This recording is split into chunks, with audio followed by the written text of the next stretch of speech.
সুপ্রিয় চাকরি প্রত্যাশী বন্ধুরা, সবাইকে স্বাগতম জানাচ্ছি। আজকে আমরা আলোচনা করব গণপূর্ত অধিদপ্তরের অফিস সহায়ক পদে 19 ডিসেম্বর 2025 তারিখে যে পরীক্ষা অনুষ্ঠিত হয়েছে তার সম্পূর্ণ প্রশ্ন ব্যাখ্যা সহ সমাধান নিয়ে।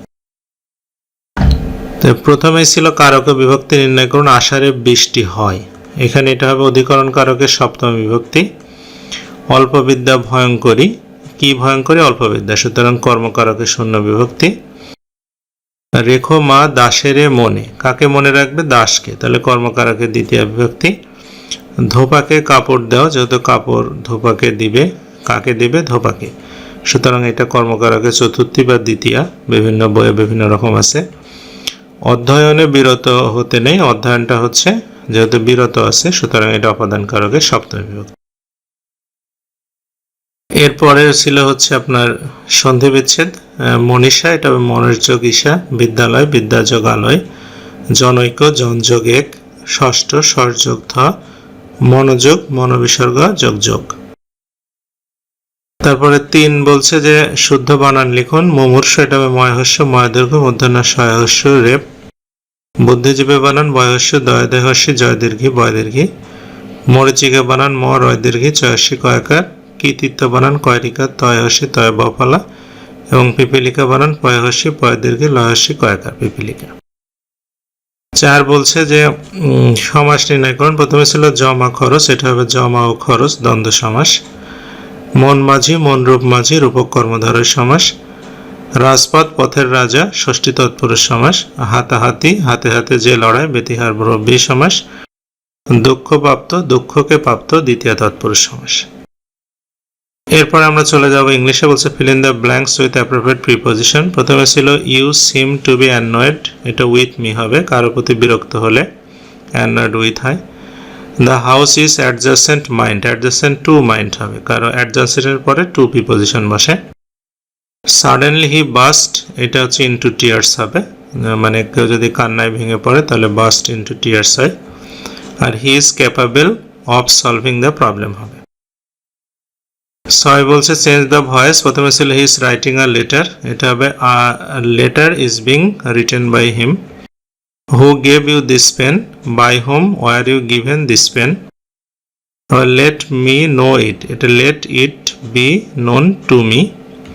এবং লিভ দ্য রুম, এটা হবে হচ্ছে let the room be left অথবা you are requested to leave the room, যে কোনো একটা করলেই হবে। 7 বলছে make sentence with the meaning. প্রথমে ছিল কল অন, অর্থাৎ দেখা করা। I will call on you tomorrow at your office, মানে আমি তোমার সাথে আগামীকাল অফিসে দেখা করব। ডিউ টু মানে কারণে। The match was cancelled due to heavy rain, বৃষ্টির কারণে ম্যাচ ক্যান্সেল করা হয়েছে। অন বিহাফ অফ মানে পক্ষে। He received the prize on behalf of his brother, সে ভাইয়ের পক্ষে প্রাইজ রিসিভ করলো। এবং আ ম্যান অফ লেটার্স, সেটা অর্থ হচ্ছে পণ্ডিত ব্যক্তি। Doctor Mohammad Shahidullah was a man of letters. 8 হচ্ছে ট্রান্সলেট ইন্টু ইংলিশ। তিনি আমার পরিচিত, he is known to me. Dhaka একটি পুরাতন শহর, Dhaka is a old city অথবা Dhaka is an ancient city. আমি যদি পাখি হতাম, I wish I were a bird. এবং ইংরেজি শেখা সহজ, it's easy to learn English.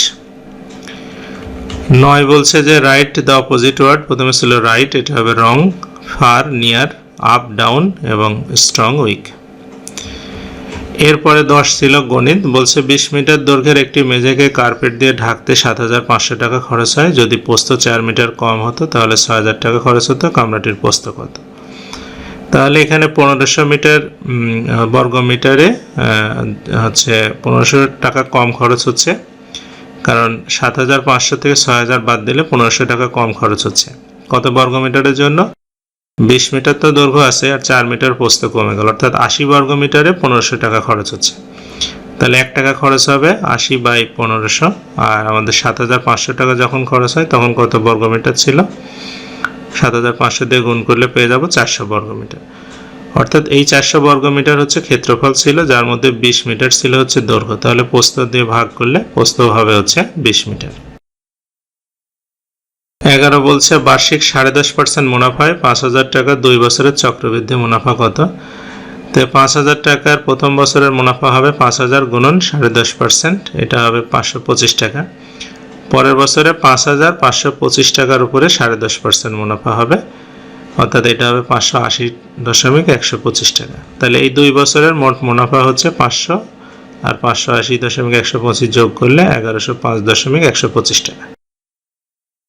আচ্ছা, 12 নম্বর বলছে যে 10 বছর পূর্বে পিতা পুত্রের বয়সের অনুপাত ছিল 4:1, 10 বছর পরে পিতা পুত্রের বয়সের অনুপাত হবে 2:1। পিতা পুত্রের বর্তমান বয়স কত? তাহলে আমরা যদি মনে করি যে 10 বছর পূর্বে হচ্ছে পিতার বয়স ছিল 4x, পুত্রের বয়স ছিল x, তাহলে এখন কি হবে? 4x এর সাথে 10 যোগ করলে এখন আসবে, এখান থেকে আরো 10 যোগ করলে পরে যাব। পুত্রের ক্ষেত্রেও তাই, তখন 2:1 হবে। তাহলে এটা যদি আর গুণ করি তাহলে 4x + 20, 2x + 40, তার মানে 2x এর মান হচ্ছে 20, তাহলে x এর মানটা হবে হচ্ছে আপনার 10। তাহলে হচ্ছে 10 বছর আগে পিতার বয়স ছিল 4.40, আর এখন 10 বছর যোগ করলে 50 বছর, আর পুত্রের বয়স 10 বছর আগে ছিল হচ্ছে আপনার 10 বছর, এখন 10 বছর যোগ করলে হবে 20 বছর। 13 নম্বর প্রশ্ন বলছে 4x - 5y এর ঘন মান নির্ণয় করুন। তাহলে আমরা এটা হচ্ছে 4x - 5y হোল কিউব দিয়ে দেব। তাহলে a কিউব 4x কিউবের কিউব, 5y অর্থাৎ b কিউব, 3 4x 5y আর 4x - 5y, মানে a cube - b cube - 3ab a - b সূত্র। তাহলে এখানে আমাদের 64x cube 125y cube -60xy 4x - 5y, তাহলে 60 দিয়ে যদি আমরা গুণ করে দিই তাহলে হচ্ছে এটা 240x স্কয়ার y আর 300xy স্কয়ার, এটাই হবে হচ্ছে উত্তর। 14 নম্বর বলছে x cube - 2x square, x square - 4 ও xy - 2y এর গসাগু কি? তাহলে প্রথম রাশি হচ্ছে x কিউব - 2x স্কয়ার, এখান থেকে x স্কয়ার কমন নিলে x - 2 হবে। x স্কয়ার - 4 এর ক্ষেত্রে আমরা হচ্ছে x - 2 x + 2 হবে উৎপাদক করলে, আর xy - 2y এর ক্ষেত্রে আপনার এখান থেকে যদি আমরা y কমন নিই তাহলে x - 2 হবে। যেহেতু তিনটার মধ্যে কমন আছে x - 2, তাহলে x - 2ই হবে হচ্ছে গসাগু। 15 বলছে যে x স্কয়ার - 2x - 15 এর উৎপাদক বিশ্লেষণ করুন। তাহলে এটা আমরা 3 5 15 মিডল টার্ম করে ফেলবো, 5x + 3x - 15, তাহলে x কমন নিলে x - 5 প্লাস 3 কমন নিলে x - 5, তাহলে x - 5 আর x + 3 এটা হচ্ছে উৎপাদক। 16 বলছে যে 10 সেন্টিমিটার ব্যাসের বৃত্তের পরিধি কত? আমরা জানি বৃত্তের পরিধি ব্যাসের সাথে পাই গুণ করলেই হয়, অর্থাৎ 10 পাই। 10 পাই যদি আমরা পায়ের মান বসাই 3.141 হয়, তাহলে হচ্ছে 31.416 সেন্টিমিটার প্রায় হবে। আচ্ছা, এরপরে 17 বলছে যে x - y = 3, xy = 10 হলে x + y হোল স্কয়ারের মান কত হবে? তো x + y হোল স্কয়ারের মান হচ্ছে x - y whole square plus 4xy, তাহলে এখানে আমরা x - y এর মান 3 আর 4x 4.40, 9 + 40 অর্থাৎ 49। আচ্ছা, 18 বলছে 7 গম্বুজ মসজিদ এবং 60 গম্বুজ মসজিদ কোথায়? 7 গম্বুজ মসজিদ ঢাকায়, 60 গম্বুজ মসজিদ হচ্ছে বাগেরহাটে। বাংলাদেশের কোন জেলায় কঠিন শিলা পাওয়া গেছে? দিনাজপুরের মধ্যপাড়ায়। মুদ্রাস্ফীতি হলে কেন্দ্রীয় ব্যাংক কী পদক্ষেপ নেবে? সুদের হার বাড়িয়ে দিবে। স্মার্টফোন তৈরিতে ব্যবহৃত প্রযুক্তির নাম কি? এটা হচ্ছে ন্যানো টেকনোলজি। তারপরে বাংলাদেশের কৃষিভিত্তিক ইপিজেড কোথায়? নীলফামারী। বাংলাদেশের লোকশিল্প জাদুঘর কোথায়? সোনারগাঁ, নারায়ণগঞ্জ। ফেসবুকের সদর দপ্তর কোথায়? মেনলো পার্ক, ক্যালিফোর্নিয়া, মার্কিন যুক্তরাষ্ট্র।